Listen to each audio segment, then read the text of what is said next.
Hello guys, నా పేరు మైత్రి ఒకటి మై ఛానల్ ప్రకారం మన ఛానల్ సబ్స్క్రైబ్ చేసుకోకపోతే ఇప్పుడు సబ్స్క్రైబ్ చేసుకోండి. పక్కనే ఉన్న బెల్ ఐకాన్ లెక్కి సాల్వ్ పెట్టుకోండి. నా ఫాదర్స్ మిస్ అవ్వకుండా చూడొచ్చు. చాలా మంది చూస్తున్నారు కానీ సబ్స్క్రైబ్ చేసుకోవట్లా. So please try to subscribe and click the bell icon also. So September 6 నుంచి బిగ్ బాస్ అయితే స్టార్ట్ అవుతోంది. సో ఆ రోజు నుంచి మన రివ్యూస్ ఉంటాయి. అండ్ ఆగస్ట్ 22 నుంచి అగ్ని పరీక్ష మొదలవుతుంది. దానికి మన రివ్యూస్ ఉంటాయి. అండ్ జనరల్గా ఈ రివ్యూస్ అన్నీ కూడా చాలా అంటే చాలా క్లియర్గా, ఎటువంటి మొహమాటం లేకుండా, అంటే సోది లేకుండా, సుత్తి లేకుండా, క్లియర్ కట్గా స్ట్రైట్ టు ద పాయింట్ ఉంటాయి మన రివ్యూస్ అన్నీ కూడా. సో అవన్నీ కూడా ఆ రోజు నుంచి మాట్లాడుకుందాం. సో బిగ్ బాస్ యొక్క జర్నీ మేబీ ఆగస్ట్ 15 నుంచో 13 నుంచో మొదలవ్వచ్చు. బట్ దానికంటే ముందే మనం మాట్లాడుకోవాలి. బిగ్ బాస్ యొక్క జర్నీని ఒకసారి గుర్తు చేసుకోవాలి. ఇప్పటికీ 9 బిగ్ బాస్ సీజన్లు అయ్యాయి అండ్ ఒక ఓటీటీ సీజన్ అయింది. సో మొత్తంగా 10 సీజన్లు అయ్యాయి. సో 10 మంది విన్నర్స్ వచ్చారు ఇప్పటి వరకు. సో 11వ విన్నర్ రాబోతున్నారు ఈ సీజన్లో. ఎవరు వస్తారో ఏంటో మనకు తెలియదు. బట్ ఆ 10 మంది ఎలా గెలిచారు ఏంటి అనేది చూసుకొని, అండ్ వాళ్ళ యొక్క ర్యాంకింగ్స్ ఏంటి అంటే బేసిక్ ఈ 10 మంది విన్నర్స్ ఉన్నారు కదా, వాళ్ళలో ఎవరు ఫస్ట్, ఎవరు సెకండ్, ఎవరు థర్డ్, ఎవరు లాస్ట్ సెకండ్, ఎవరు లాస్ట్ థర్డ్, అది కనుక మనం అర్థం చేసుకున్నట్టయితే, మనం క్లియర్గా మాట్లాడుకుంటూ వచ్చినట్టయితే, మనం బేసిక్గా ఫర్దర్గా ఎవరు వస్తారు కంటెస్టెంట్ విన్నర్గా అని కూడా అర్థం చేసుకోవచ్చు. అండ్ ఇది వీడియో కంటెస్టెంట్లకు కూడా బాగా హెల్ప్ అవుతుంది. సో ఈ వీడియో ఎవరైనా సరే రాబోతున్న కంటెస్టెంట్లు అంటే అగ్ని పరీక్షకు సెలెక్ట్ అయిన కంటెస్టెంట్లు ఎవరైతే ఉంటారో వాళ్ళకి సంబంధించిన వాళ్ళు ఎవరైనా చూస్తున్నట్టయితే ఈ వీడియోని వాళ్ళకి షేర్ చేయడానికి ట్రై చేయండి. అలాగే బిగ్ బాస్ వీడియోలు చూసే ప్రతి ఒక్కరికి కూడా వీడియోని షేర్ చేయండి. వాట్సాప్లో, ఇన్స్టాలో స్టోరీలు అయితే పెట్టడానికి ట్రై చేయండి. సో ఇది ఇప్పుడు ఈ వీడియోలో నేను చెప్పేది నా ఆర్డర్, నేను అనుకుంటున్న విధానం ప్రకారంగా ఉన్న ఆర్డర్ ఇది. సో 10 మంది విన్నర్స్ని 1 to 10 అయితే చెప్తాను నేను. ర్యాంకింగ్స్ అనేది 1 to 10 ఇస్తాను నేను. సో మీ ర్యాంకింగ్ ఏంటనేది చెప్పండి. ఇప్పటివరకు 10 మంది విన్నర్స్ ఉన్నారు. ఆ 10 మంది విన్నర్స్ పేర్లు మీకు ఐడియా ఉంది కదా. సీజన్ 1 నుంచి చూసుకుంటే శివబాలాజీ, కౌశల్, రాహుల్, అభిజిత్, సన్నీ, రేవంత్, పల్లవి ప్రశాంత్ అండ్ మధ్యలో బిందు. యాక్చువల్గా ఓటీటీ సీజన్ పల్లవి ప్రశాంత్, నిఖిల్ మలైకల్, తర్వాత కళ్యాణ్ పడాల. సో మొత్తం 10 మంది ఉన్నారు కదా. సో వీళ్ళ ఆర్డర్ ఏంటో చెప్పండి. మీ ఆర్డర్ ఏంటో చెప్పండి. మీ ఆర్డర్ ప్రకారం ఎవరు ఫస్ట్, ఎవరు సెకండ్, ఎవరు థర్డ్, అలాగా 10 వరకు కింద కామెంట్ సెక్షన్లో కామెంట్ చేయండి. అండ్ వీడియోని లైక్ చేసి హై పాయింట్స్ కూడా ఏమైనా ఉంటే హైప్ ఇచ్చి చూడడానికి ట్రై చేయండి. సో దట్ వీడియో ఎక్కువ మందికి రీచ్ అవుతుంది. అండ్ నా అభిప్రాయం నచ్చినట్టయితే వీడియో లాస్ట్ వరకు చూసిన తర్వాత లైక్ అలా ఉంచేసేయండి. నచ్చకపోయినట్టయితే లైక్ తీసేయండి. ఓకే. సో ఇంకా నా ఆర్డర్ అయితే చెప్తాను నేను. సో నా ప్రకారంగా బిగ్ బాస్లో, తెలుగు బిగ్ బాస్ హిస్టరీలో నెంబర్ 1 కంటెస్టెంట్, నెంబర్ 1 విన్నర్ అంటే Abhijit. So Abhijit is always number 1. ఎందుకంటే Abhijit is like next level human. అంటే బేసిక్గా కొన్ని అగ్రెషన్ సిచ్యువేషన్స్ కానీ, లేదంటే వర్స్ట్ మూమెంట్స్ని కానీ, క్రిటిసిజంని కానీ, ప్రతిదాన్ని కూడా తను హ్యాండిల్ చేసిన తీరు నిజంగా చెప్తున్నా, నా భూతో నా భవిష్యత్తు. మళ్ళీ అలాంటి ఒక కంటెస్టెంట్ మళ్ళీ రాలేరు అన్నట్టుగా కూడా అనిపిస్తుంటుంది. And big Boss season 4ని retelecast చేసినా, రిలీజ్ చేసినా కూడా మళ్ళీ పీపుల్ చూస్తారు అనేటటువంటి ఫీలింగ్ అయితే ఉంటుంది. ఎందుకంటే అభిజిత్ క్రియేట్ చేసిన ఇంపాక్ట్ అలాంటిది కాబట్టి. So Abhijit is the next level contestant. ఇప్పుడు బేసిక్గా అగ్ని పరీక్ష కూడా తను నెక్స్ట్ లెవెల్లో ఉంటాడు. తన మెచ్యూరిటీ లెవెల్స్ కానీ, తన థింకింగ్ స్కిల్స్ కానీ, తన థాట్ ప్రాసెస్ కానీ ప్రతిదీ కూడా టాప్ నాచ్ ఉంటుంది. అభిజిత్ సైడ్ నుంచి అసలు ఎక్కడా కూడా చిన్న మైనస్ కూడా కనిపించదు. టాస్కులు సరిగ్గా ఆడలేదు అది ఇది అని చెప్పి కొంతమంది అంటారు, క్యాప్టెన్ అవ్వలేదు అది ఇది అని అంటారు. కానీ బట్ అవన్నీ కూడా ఏంటంటే కొన్ని కంప్లైంట్స్, అంటే ఏదో ఒకటి ఎతకాలి కదా అని చెప్పి ఎతకడం. బట్ అలా కాదు. నెగిటివిటీ, ఏదైనా ఒక స్ట్రాంగ్ నెగిటివ్ పాయింట్ చెప్పండి అంటే అభిజిత్లో ఒక్కటి కూడా చెప్పలేరు. సో అలాంటి కైండ్ ఆఫ్ పర్సన్ అనమాట. అంటే ఒక్క దగ్గర కూడా మిస్టేక్ చేయకుండా ఉంటాడు. సో అది నిజంగా నెక్స్ట్ లెవెల్ థింగ్. అసలు అలా ఉండడం చాలా అరుదు అసలు. తర్వాత సెకండ్ ప్లేస్ వచ్చి Kaushal, season 2 winner. So Abhijit season 4 winner, Kaushal season 2 winner. Season 2 winner second ప్లేస్లో ఉన్నాడు. ఆబ్వియస్లీ ఎందుకంటే కౌశల్ ఒక ఆట ఆడుకున్నాడు ఎంటైర్ సీజన్ మొత్తంతో కూడా, ఎంటైర్ కంటెస్టెంట్ల మొత్తంతో కూడా. కంటెస్టెంట్లతో ఆడాడంటే ఒక అర్థం ఉంది, పోస్ట్తో కూడా ఆడుకున్నట్టే అయింది. బేసిక్గా తన కౌశల్ ఆర్మీ ఏదైతే ఉందో బయట, అంటే ఇప్పుడు నాని గారు అక్కడ స్టేజ్ మీద కౌశల్ని ఏదైనా కనుక అన్నట్టయితే, కౌశల్ ఆర్మీ బేసిక్ ఇక్కడ నెగిటివ్ కామెంట్లు ఉండేవి. అండ్ ఆ టైంలో సినిమా వచ్చింది ఒకటి, అంటే నాగార్జున గారును నాని గారు కలిపి చేసిన సినిమా అది. సో దేవదాస్. సో ఆ సినిమా కూడా బేసిక్గా ఆ టైంలో కొంత నెగిటివిటీ వచ్చింది వీళ్ళ కారణంగా. సో ఇలా చాలా జరిగినాయి అనమాట. సో లోపల మాత్రమే కాదు బయట కూడా ఆడుకున్నాడు, బిగ్ బాస్తో కూడా ఆడుకున్నాడు, ఎంటైర్ తెలుగు రాష్ట్రాలతో ఆడుకున్నాడని చెప్తా ఆ టైంకి అయితే మటుకు. కౌశల్ ఒక యుఫోరియా ఆ టైంలో. తను సృష్టించిన విధ్వంసం అంతా ఇంత కాదు. కాకపోతే తర్వాత కాలక్రమేణా కొన్ని కొన్ని నెగిటివ్ ఆస్పెక్ట్స్ అనేవి తనకి ఎదురయ్యాయి. సో వాటి వల్ల తన గ్రాఫ్ అనేది కొంచెం డౌన్ అయింది. కానీ లేదంటేనా Kaushal will became number 1 contestant in the Telugu Bigg Boss history అన్నట్టు అయిపోను అసలు. అని ఇంకా అన్ఫార్చునేట్గా అలా అయిపోయింది, మనం ఏం చేయలేము ఇంకా. సో బట్ స్టిల్ అయినా కూడా అంటే తనలో బేసిక్గా outside the Bigg Boss అనే కాదు, ఇన్సైడ్ ద బిగ్ బాస్ కూడా 1-2 విషయాల్లో కొంచెం అగ్రెసివ్ అయిన ఫీలింగ్ ఉంటుంది. అంటే వర్డ్స్ మిస్ అయిపోతాడు. ఇప్పుడు ఏమైనా ఒక మాట అంటే చాలు కుక్కల్లాగా వచ్చి నా మీద పడతారన్నాడా? నిజంగా వాళ్ళందరూ అలాగే అరుచుకుంటూ వస్తారు. ఆ టైంలో ఒక మనిషికి జెన్యూన్గా కోపం వచ్చింది, తను అలా అన్నాడు. కానీ అలా అనకుండా ఉండాల్సింది, మాట దొర్లేసింది, అనకుండా ఉండాల్సింది. ఏమన్నా ఒక మాట అంటే చాలు గద్దల్లాగా వచ్చి నా మీద పడిపోతారు, లేదంటే రాబందుల్లా పీకు తింటారు, ఇట్లాంటివి మాట్లాడినా పర్లేదు.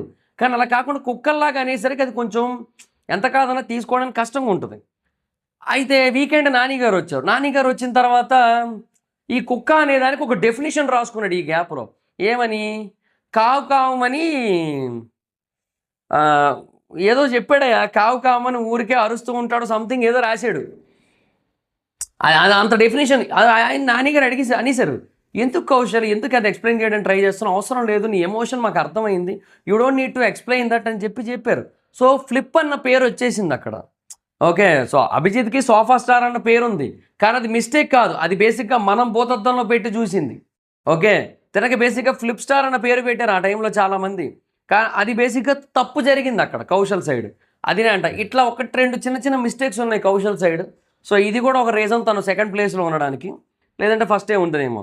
తర్వాత థర్డ్ ప్లేస్ అయితే కళ్యాణ్ పడాలా. రీసెంట్ సెన్సేషన్ అని మాత్రమే కాదు, ఇంకా చాలా రీజన్స్ ఉన్నాయి కళ్యాణ్ నేను థర్డ్ ప్లేస్లో పెట్టడానికి. అందులో రీజన్ నెంబర్ 1 ఏంటంటే, ఇప్పుడు అభిజిత్ బేసిక్గా ఒక సినిమాలో చేశాడు, ఓకే, చూడగానే ఒక రికగ్నేషన్ ఉంటుంది.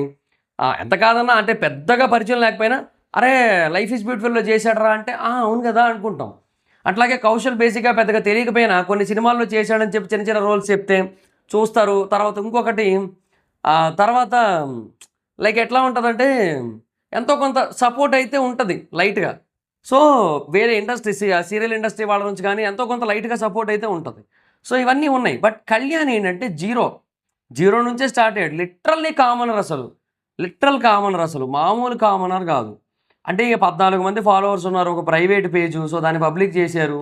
దాన్ని పబ్లిక్ చేసి ఏదో కొద్దిగా ఏదో కొంచెం ఈ అగ్ని పరీక్ష రిలేటెడ్ వీడియోలు అవన్నీ కూడా స్టార్ మాతో కొలాబరేషన్లు పెట్టి పెట్టడం మొదలుపెట్టారు. ఇంకా అక్కడి నుంచి మొదలైంది జర్నీ. 6,65,000 ఫాలోవర్స్ వరకు రీచ్ అయ్యాడు. ఇప్పుడు మళ్ళీ ఎందుకో డౌన్ అయిపోయారు, బేసిక్గా పెరగట్లేదు, అది వేరే విషయం. అంటే ఇన్స్టాలో ఎక్కువ పెట్టకపోతే డౌన్ అయిపోతారు, అది కామన్గా జరిగేది ఎప్పుడైనా సరే. సో కళ్యాణ్ కూడా డౌన్ అవుతున్నారు, అది ఉంది. బట్ సీజన్లో తను క్రియేట్ చేసిన ఇంపాక్ట్, ఈ సీజన్ బేసిక్గా ఎంతోమంది సోషల్ మీడియా ఇన్ఫ్లుయెన్సర్లు చాలామంది అగ్ని పరీక్షకు అప్లై చేయడానికి కళ్యాణ్ పడాలని కారణం. ఎందుకంటే ఇంతవరకు ఎలా ఉండేదంటే ఒక బిలీఫ్ సిస్టము, గెలవాలి అంటే ఎయిదర్ సినిమా ఇండస్ట్రీ వాళ్ళు లేదంటే ఇంకెవరో అయి ఉండాలి, లేదంటే కష్టం అన్నట్టు ఉండేది. కానీ ఇప్పుడు అలా లేదు, ఇప్పుడు అలా కాదు, ఇప్పుడు కంప్లీట్గా డిఫరెంట్ కేస్ సినారియో మొత్తం అంతా కూడా. ఇప్పుడు ఏంటంటే కళ్యాణ్ ఎప్పుడైతే గెలిచాడో ఎవరైనా గెలవచ్చు అనే ఒక నమ్మకం క్రియేట్ అయింది, నమ్మకం బిల్డ్ అయింది, బాగా బిల్డ్ అయింది. సో అలాంటి ఒక మూమెంట్ అయితే ఉంది కాబట్టి డెఫినెట్గా కళ్యాణ్ పడాలా is next level inspiration. And third place అయితే చెప్పొచ్చు. అండ్ తనలో కూడా కొన్ని మైనస్లు ఉన్నాయి, లైక్ తనది కొన్ని రియాక్షన్స్ బేసిక్గా హౌస్లో ఉన్నప్పుడు కొన్ని అంత మెచ్యూర్గా అనిపించవు. తర్వాత ఇమాన్యుయల్తో కలిసి ఆడిన ఒక టాస్క్ ఏదైతే ఉందో అది కొంచెం కన్నింగ్ గేమ్ ఉంటుంది. ఇట్లా కొన్ని గేమ్స్ ఉంటాయి. అంటే లైక్ ఇప్పుడు గెలవడం అంటే మనం గెలవాలి, అవతలని ఓడించి గెలవడం కాదు కదా మన కాన్సెప్ట్. మనం గెలవాలి, మనం రేసులో పరిగెట్టాలి, మనం ముందు ఉంటాం. వెనకాలోడి గురించి చూసుకుంటే మనం వెనకే ఉండిపోతాం. కాకపోతే end of the day Kalyan బేసిక్గా బాగా ఆడిన సిచ్యువేషన్స్ ఎక్కువ ఉండేసరికి కళ్యాణ్కి అది అడ్వాంటేజ్ అయింది. అంటే ఇది డిసడ్వాంటేజ్ అవ్వలేదు, ఆ అడ్వాంటేజెస్ అలాగా కలిసి వచ్చాయి బాగా. సో గెలిచాడు. సో తనలో కూడా కొన్ని మైనస్ క్వాలిటీస్ ఉన్నాయి, బట్ అయినా కూడా తనైతే విన్ అయ్యాడు. అండ్ చాలామందికి ఇన్స్పిరేషన్ అయ్యాడు. అండ్ కామన్ పీపుల్కి బేసిక్గా ఒక ఆశా జ్యోతి, ఆశా కిరణం ఇట్లాంటి పేర్లు కూడా చెప్పొచ్చు, బికాజ్ ఆ లెవెల్ ఆఫ్ ఇంపాక్ట్. సో అది నెక్స్ట్ లెవెల్ థింగ్. అసలు కామనర్గా వచ్చి గెలవడం అనేది నిజంగా చాలా పెద్ద విషయం అది. So Kalyan Padala is the third person నా విన్నర్స్ లిస్ట్లో. తర్వాత ఫోర్త్ ప్లేస్ సన్నీ. ఎందుకంటే సన్నీ బేసిక్గా ఆల్ టైమ్ ఎంటర్టైనర్. సన్నీలో కూడా నాకు పెద్దగా ఎక్కడా కూడా నెగిటివ్లు కనిపించవు. సన్నీ నెక్స్ట్ లెవెల్ కంటెస్టెంట్ అనిపిస్తాడు, నెక్స్ట్ లెవెల్ విన్నర్ అనిపిస్తాడు. షణ్ముఖ్ జశ్వంత్ అనే ఒక సోషల్ మీడియా స్టార్ని దాటుకొని వెళ్ళి గెలిచాడు. సో తను నిజంగా చెప్పాలంటే హీ డిజర్వ్స్ బెటర్ పొజిషన్, అంటే 4 కంటే బెటర్ పొజిషనే డిజర్వ్డ్. కానీ సన్నీ క్రియేట్ చేసిన ఇంపాక్ట్ ఏమీ లేదు. బేసిక్గా సన్నీ పెద్దగా ఇంపాక్ట్ క్రియేట్ చేసిన కంటెస్టెంట్ అని నేను అన్ను. కొన్ని టాస్కుల్లో ఎంటర్టైన్మెంట్ అదరగొట్టాడు. సో ఎంటర్టైన్మెంట్ పరంగా కొంచెం బాగానే అనిపిస్తుంది. కానీ మనకి నవదీప్ ఎంటర్టైన్ చేశాడు, అవినాష్ అన్న ఎంటర్టైన్ చేశాడు, ఇమాన్యుల్ ఎంటర్టైన్ చేశాడు, చాలామంది తేజ ఎంటర్టైన్ చేశాడు, అందరూ చేశారు. సో ఎంటర్టైన్మెంట్ చాలామంది ఇచ్చారు. సో అందువల్ల ఏంటంటే అది సన్నీ యొక్క స్పెషాలిటీ కింద మనం చెప్పలేకపోతుంటాం. So Abhijeet speciality, Kaushal speciality, Kalyan speciality చాలా స్పెషాలిటీస్ నెక్స్ట్ లెవెల్ అవి ఇంకెవ్వరూ చేయలేదు అలాగా. సో వాళ్ళు అందుకని టాప్ 3లో ఉన్నారు. సో ఒక సన్నీ 4th పొజిషన్కి వచ్చాడు. కానీ లేదంటే అదర్వైజ్ సన్నీ ఇంకొంచెం బెటర్ పొజిషన్లో అయితే ఉండొచ్చు అనేది నాకు అనిపిస్తుంది నాకు. సో అదొక పాయింట్ అయితే ఉంది. సో బట్ ఎనీహో సన్నీ అన్న అయితే 4th పొజిషన్. సో యా అంతే మరి. ఇంకా నెక్స్ట్ 5th పొజిషన్ వచ్చి శివబాలాజీ గారు. శివబాలాజీ గారు ఎందుకు 5th పొజిషన్ మిగతా వాళ్ళు కాకుండా అంటే బేసిక్గా బిగ్ బాస్ సీజన్ 1 ఏదైతే ఉందో అది నిజంగా చెప్తున్నా నెక్స్ట్ లెవెల్ సీజన్ అది. ఆ సీజన్లో ఉన్న కంటెస్టెంట్లు కూడా చాలా టఫ్. హేమీలు వచ్చారు మొత్తం. హేమ గారు రాలేదనుకుంటా, బట్ వేరే హేమీలు వచ్చారు. సో ఆ టైంలో ఉన్న కంటెస్టెంట్లు అందరినీ దాటుకుంటూ ముందుకెళ్ళడం చాలా కష్టం. బిగ్ బాస్కి ఎదురెళ్ళినోడు, బిగ్ బాస్కి కూడా కొన్నిసార్లు ఎదురెళ్ళేటోడు, కానీ బిగ్ బాస్ దాన్ని యాక్సెప్ట్ చేసేటోడు. ఇప్పుడు ఏదో సీజన్ ఉంటుంది, ఆ సీజన్ 8 అనుకుంటా. ఆయన ఒక ఆయన ఉంటాడు కమీడియన్. ఆయన బిగ్ బాస్ని ఫుల్ తిడుతుంటాడు. పిచ్చి లేచినట్టుంది, ఇంట్లో ఆవిడతో గొడవ అయితే అదా ఫ్రస్ట్రేషన్ ఇక్కడ చూపిస్తున్నట్టున్నాడు. ఇట్లాంటివేవో చేశాడు. ఆయన పేరు నాకు ఉత్తేజ కాదు, ఏదో ఉంటుంది ఆయన పేరు, నాకు గుర్తురాట్లా. సో ఆయన బేసిక్గా అట్లా చేసిన టైంకి బిగ్ బాస్ చాలా నెగిటివ్గా రియాక్ట్ అయ్యాడు. నాగార్జున గారు నెగిటివ్గా రియాక్ట్ అయ్యారు, సీరియస్ అయ్యారు, పీపుల్ కూడా నెగిటివ్ రియాక్ట్ అయ్యారు, బయటికి ఎలిమినేట్ చేశారు. కానీ శివబాలాజీ బిగ్ బాస్కి అగైనిస్ట్గా మాట్లాడినప్పుడు చాలా జెన్యూనిటీ కనబడేది. అందులో ఆ ఫ్రస్ట్రేషన్ అది కాదు, ఆ జెన్యూన్ ఫీడ్బ్యాక్ కనబడేది. అండ్ అది అందుకే అందరూ యాక్సెప్ట్ కూడా చేశారు ఆ టైంలో. అది నిజంగా నెక్స్ట్ లెవెల్. అండ్ ఆ టైంలో తను క్రియేట్ చేసిన ఇంపాక్ట్ కూడా నెక్స్ట్ లెవెలే. కాకపోతే ఇప్పుడు మర్చిపోయారు కానీ జనాలు, ఫస్ట్ సీజన్ విన్నర్ ఎప్పుడైనా సరే ది బెస్ట్ సీజనే. కాకపోతే చెప్పా కదా ఇప్పుడు మర్చిపోయారు. అండ్ ఆ మర్చిపోవడం వల్ల అసలు ఆ ఇంపాక్ట్ ఏంటంటే ఏమో చెప్పలేను కూడా. కానీ నేను చూశాను కాబట్టి నాకు గుర్తుంది అంతే. కొన్ని విషయాలు గుర్తుంటాయి నాకు. ఆయన అగ్రెషను, ఆయన యాంగరు, ప్రతి వాళ్ళ మీద సీరియస్ అయ్యేటోడు. కొంచెం ఉంటుంది ఆయన కోపం ఎక్కువ ఆయన బేసిక్గా. సో అదే ఆయన గెలిపించింది యాక్చువల్లీ. సో ఇవన్నీ ఉన్నాయి. సో అందువల్ల ఏంటంటే ఆయన 5th పొజిషన్కి రిస్ట్రిక్ట్ అయ్యారు. సో అంటే ఆయన క్రియేట్ చేసిన ఇంపాక్ట్ బేసిక్గా తర్వాత ఇంకెవరికి హెల్ప్ అవ్వాలి. అందువల్ల he's in 5th position. Next 6th ప్లేస్లో Rahul Sipligunj. So why Rahul in 6th place అంటే రాహుల్ అన్న బేసిక్గా అసలు గెలుస్తాడని చెప్పి ఎవరు అనుకోలే ఆ సీజను. అసలు రాహుల్ అన్న గెలవడానికి కావాల్సిన పరిస్థితులు కానీ, గెలుస్తాడు అనుకోవడానికి కావాల్సిన పరిస్థితులు కానీ ఏం క్రియేట్ కాలే అసలు. అంతేం పెర్ఫామ్ చేయలేదు రాహుల్ అన్న.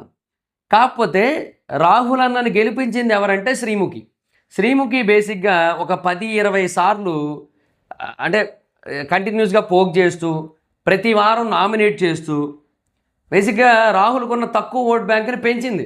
అంటే ఒక టార్గెటెడ్ సిచ్యువేషన్స్ని తనంతట తానే క్రియేట్ చేసి రాహుల్కున్న ఓట్ బ్యాంక్ని పెంచింది, బీభత్సంగా పెంచింది. సో అది పరిస్థితి. ఏమంటే ఏం చెప్తాం ఇంకా బట్ రాహుల్ అన్న విన్ అయ్యాడు, విన్నర్గా ఉన్నాడు, అది వేరే విషయం. కానీ స్టిల్ గెలవాల్సింది అయితే శ్రీముఖిని. కానీ ఎందుకు గెలవలేకపోయిందంటే తనంతట తానే చేసుకుంది, స్వయం కృతాపరాధం, తనంతట తానే టార్గెట్ చేయడం వల్ల ఇదంతా కూడా జరిగింది.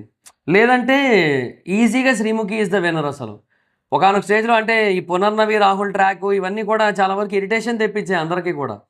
తర్వాత బాబా మాస్టరు శ్రీముఖి ఫన్ కావచ్చు, ఇంకా శ్రీముఖి వేరే వాళ్ళతో ఇంటరాక్షన్స్ అన్నీ కూడా చాలా బాగా అనిపించేవి అందరికీ కూడా. సో తనకే ఎక్కువ ఓట్లు పడేవి. But end of the day ఏమైందంటే రన్నర్ అయింది అది.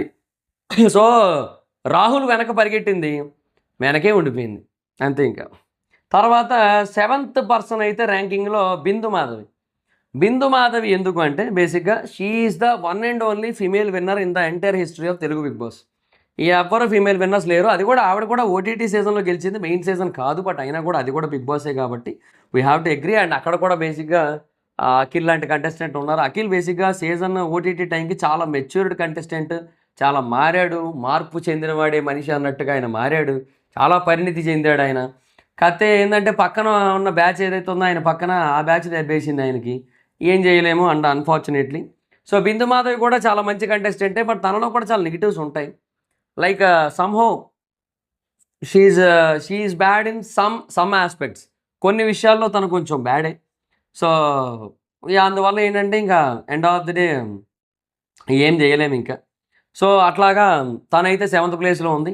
బట్ స్టిల్ ఒక లేడీ విన్నర్గా తను క్రియేట్ చేసిన ఇంపాక్ట్ కొంచెం పెద్దదే కాబట్టి డెఫినెట్గా తనైతే 7th ప్లేస్లో ఉంటుంది. ఇప్పటికీ కూడా చాలామందికి ఒక పాయింట్ అయితే ఉంది, ఒక లేడీ విన్నర్ వస్తే బాగుందని చెప్పి. సో మోస్ట్లీ నెక్స్ట్ దాని గురించి ఒక వీడియో చేస్తాను నేను, ఈ season lady contestant winnowing point గురించి చేస్తా. ఒకటి నడుస్తోంది డిస్కషన్, నేను ఆల్రెడీ ఒక వీడియోలో చెప్పాను నేను. సో మళ్ళీ ఇప్పుడు దాని గురించి ఒక సెపరేట్ డెడికేటెడ్ వీడియో చేస్తాను నేను. సో అప్పుడు మీకు ఒక క్లారిటీ వస్తుంది, దాని గురించి మాట్లాడతాం. సో తర్వాత తన 8th ప్లేస్ వచ్చి Nikhil. So season 8 contestant, season 8 winner కదా. సో తన 8th ప్లేస్లో ఉన్నాడు. నైస్. బేసిక్గా for what ever reasons Nikhil ఎలా గెలిచాడు ఏంటి అనేది పక్కన పెడితే, అంటే ఓటింగ్ బేసిక్గా తెలుగు రాష్ట్రాల నుంచే కాకుండా కర్ణాటక నుంచి కూడా ఎక్కువ ఓటింగ్ రావడం వల్ల తను విన్ అయ్యాడు ఎండ్ ఆఫ్ ది డే. అది వేరే విషయం. కాకపోతే గెలిచాడుగా, తనలో కూడా కొన్ని మైనస్లు ఉంటాయి, అలాగే కొన్ని ప్లస్లు కూడా ఉన్నాయి. మంచి person, at the same time ఎందుకో అంతగా సపోర్ట్ చేయాలనిపించే పర్సన్ కూడా కాదు. అంటే ఇప్పుడు ఒక కంటెస్టెంట్కి మనం ఫ్యాన్ అవ్వాలి కదా, అది ఉండదు. అదైతే ఏమైనా ఆ యూట్యూబర్ సైడ్ నుంచి పక్కన పెడితే ఆడియన్స్ అయినా అవ్వాలి కదా, అది కూడా లేదనమాట. సో అది ఎందుకో అంత అనిపించదు, అది పాయింట్. సో బట్ నిఖిల్ అయితే మటుకు డెఫినెట్గా better than 2 contestants, 2 seasons contestants. అందువల్ల నిఖిల్ 8th ప్లేస్లో అయితే ఉన్నాడు, అదైతే పక్కా. Okay, next 9th place is Pallavi Prashanth. మీరు అనుకుంటూ ఉండొచ్చు పల్లవి ప్రశాంత్కి నేను 10 ఇస్తానేమో అని, కానీ కాదు. పల్లవి ప్రశాంత్ కూడా డిజర్వ్డే ఒక ర్యాంక్ బెటర్గా ఉండడానికి. ఎందుకు అంటే పల్లవి ప్రశాంత్ అనే పర్సన్ చెడో మంచో ఒక ఇంపాక్ట్ అయితే క్రియేట్ చేశాడు బిగ్ బాస్ మీద. చాలామంది హేమ గారు కాదు హేమీలే వచ్చినప్పటికీ కూడా గెలిచాడు ఆ సీజన్లో. అమర్దీప్ హ్యూజ్ ఓటింగ్, శివాజీ గారికి హ్యూజ్ ఓటింగ్, శోభాకి బీభత్సమైన ఆడియన్స్ సపోర్టు, ప్రియాంకకి ఆడియన్స్ సపోర్టు, ఇంతమంది ఉన్న చోట ఆయన వెళ్ళి గెలిచాడు చూశారు. అది నిజంగా చెప్తున్నా బీభత్సమైన విషయం అది. సో ఆ మనిషి బేసిక్గా నెగిటివ్ కాబట్టి 9th ప్లేస్లో ఉన్నాడు. కానీ ఆ మనిషిలో కొద్దో గొప్ప పాజిటివ్ లక్షణాలు ఉండుంటే ఆ మనిషి ఖచ్చితంగా చెప్తున్నాను టాప్ 3లో ఉండేటోడు. లేదంటే కళ్యాణ్ పడాల ప్లేస్లో పల్లవి ప్రశాంత్ ఉండునేమో ద రియల్ కామనర్గా. ఎందుకంటే మేబీ ఆ ఫాలోవర్స్ అవి ఉన్నారు, నేను కాదనే చెప్తాను. బట్ ఒకవేళ తను జెన్యున్గా అంత పాజిటివ్గా కనుక ఉన్నట్టయితే డెఫినెట్గా కళ్యాణ్ ప్లేస్లో పల్లవి ప్రశాంత్ని పెట్టుకోవచ్చు, తర్వాత కళ్యాణ్ వచ్చునేమో. కానీ ఈయన బేసిక్గా మనిషి ఏం చేయలేము. సో అది Pallavi Prashanth is in 9th place. So ఫైనల్గా నెంబర్ 10 రేవంత్. ఎందుకంటే రేవంత్ని ఎందుకు నేను 10th ప్లేస్లో పెట్టానంటే అసలు రేవంత్ విన్ అయినట్టు రేవంత్కి కూడా అనిపించదు. రేవంత్కి కూడా ఎందుకు గెలిచాను రా బాబా అన్నట్టే అనిపిస్తుంది. అలాంటి ఒక స్టేజ్లో తనకి ట్రోఫీ ఇచ్చారు. శ్రీహాన్స్కి డబ్బులు తీసుకునేలా చేసి, శ్రీహాన్తో 40 లక్షలు తీసుకునేలా చేసి రేవంత్కి ట్రోఫీ ఇప్పించి, పోనీ నీకే ట్రోఫీ వచ్చింది అని చెప్పి కూడా చెప్పకుండా, శ్రీహాన్కి బేసిక్గా ట్రోఫీ వచ్చింది అంటే ఓటింగ్ పరంగా తనకే లీడ్ ఉందని చెప్పి, నువ్వు బేసిక్గా ఇప్పుడు తన తీసుకున్నాడు కాబట్టి నీకు ట్రోఫీ వచ్చిందని చెప్పి మొహం మీద అసలు ఎంత ట్రోల్ చేసినట్టు చేశారంటే అది దాన్ని వర్ణించలేము మనం. అలాంటి ఒక స్టేజ్లో తనకు ట్రోఫీ ఇచ్చారు, అదొకటి. అది పక్కన పెడితే రేవంత్కి బేసిక్గా చాలా నెగిటివిటీ, తను లాస్ట్ 7-8 వీక్స్ బాగా నెగిటివిటీ ఫేస్ చేశాడు, అదొకటి. తర్వాత మోస్ట్ బేకార్ season of Telugu Bigg Boss season 6. Unfortunate thing ఏంటంటే అందులోంచి బయటకు వచ్చిన వాళ్ళు మనకేంటంటే వేరే వాళ్ళు ఏం చేయాలి ఏం చేయొద్దని చెప్పి జడ్జి చేస్తుంటారు. మనం ఇంకేం చేయలేం.